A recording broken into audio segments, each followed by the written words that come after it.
¿Qué tal, queridos amigos? Ayer hablé de los contrapesos, refiriéndome a la necesidad de que hubiese representantes de distintos partidos políticos en los cargos públicos, precisamente para evitar que hubiera un presidencialismo como el de antaño, precisamente del que queremos desprendernos.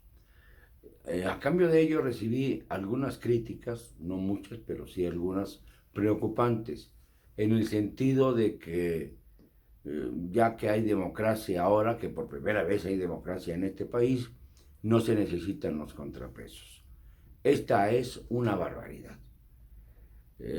Hablan de que no hay necesidad de contrapesos partidistas, de que no hay necesidad de contrapesos periodísticos ni de contrapesos legislativos, quiero entender.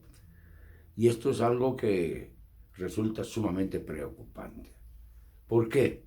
Porque una democracia sin contrapesos sencillamente no es democracia, sino dictadura.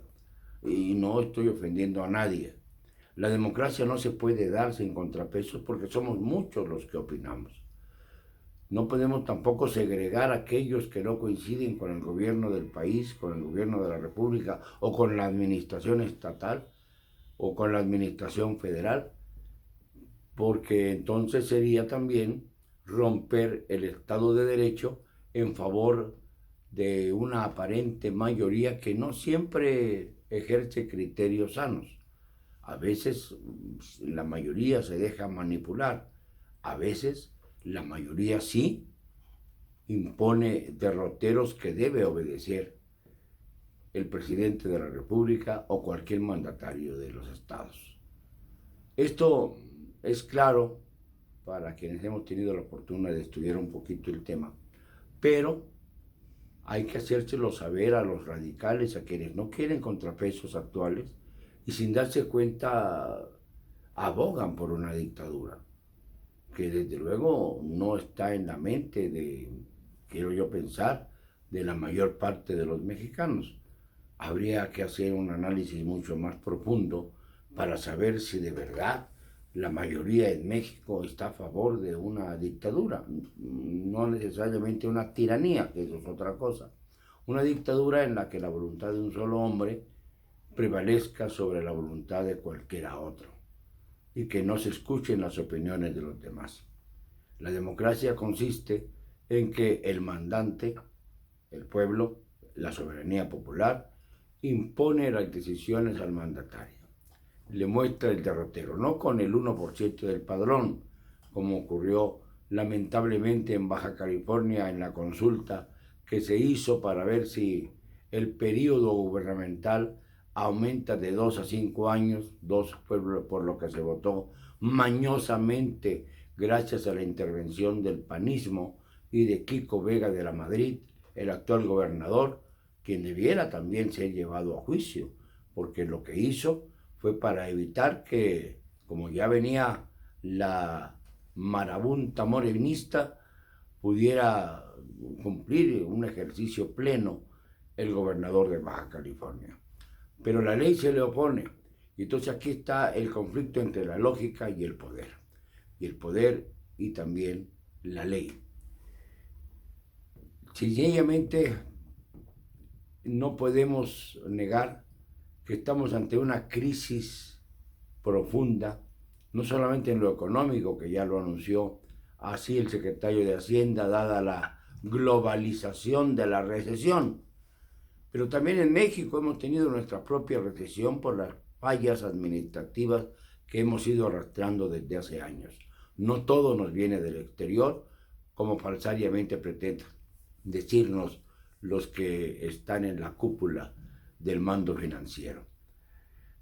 Lamentablemente para eso se necesitan los contrapesos, para decirle al presidente que los bancos están dirigiendo lamentablemente al país, que los bancos están imponiendo las normas económicas y nos tienen secuestrados a todos, que la industria minera está verdaderamente avasallada por las paraestatales canadienses, que la industria petrolera, de la que dependíamos tanto antes, ahora no, porque ahora las remesas que nos mandan de afuera los indocumentados son las que predominan en cuestión de ingresos en nuestro país, pero en el caso petrolero se ha reducido la producción cuando más se necesita vender petróleo porque está al alza y obviamente los ingresos se multiplican. Por cierto, hablando de estos temas, también sirve el contrapeso de decir con plena libertad que el hecho de que se esté perdiendo el mercado petrolero nos puede causar un daño irreversible, entre otras cosas porque no hay gasto público. El presidente se está reservando las inversiones, se está reservando los recursos que enviaba a las distintas entidades federales. Inmediatamente salen todos a decir, bueno, pero es que los gobernadores son corruptos. Bueno, pues entonces hay que proceder contra ellos, pero no a costa del progreso y el desarrollo de las entidades.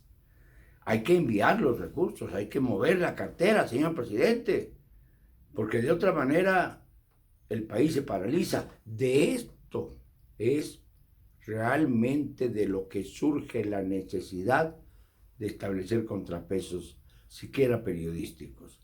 No hay democracia sin contrapesos, hay dictadura. Y no queremos esto para México. Por lo menos yo no. Espero que haya algunos que se sumen a mi criterio. No quisiera ver ahora una catarata de insultos, porque es mejor no tener contrapesos para que el presidente pueda ampliar de acuerdo a su propia voluntad. El presidente puede tener una gran popularidad, pero esto no lo señala necesariamente para que pudiera hacer lo que le dé la gana en el Poder Legislativo y hasta en el Poder Judicial. Creo que un mayor comedimiento sería necesario para evitar estos abusos del poder que devienen del criterio de que 30 millones de mexicanos que votaron por la Cuarta Transformación son los únicos que cuentan en nuestro país. Esto también es una falacia, porque hay, de acuerdo al padrón electoral, 60 millones de mexicanos que no aceptaron la Cuarta Transformación, ya sea votando por otras opciones políticas, 24 millones, o bien ni siquiera acudiendo a las urnas, que fue el caso de 36 millones. Creo que de ahí debemos de partir, no de la soberbia inaudita de decir, los votos que me otorgaron me dan el privilegio de decir y hacer lo que yo quiera, porque esto no es así. El mandante es el pueblo, el mandatario es el presidente. No me van a callar, y lo digo siempre con cero cobardía.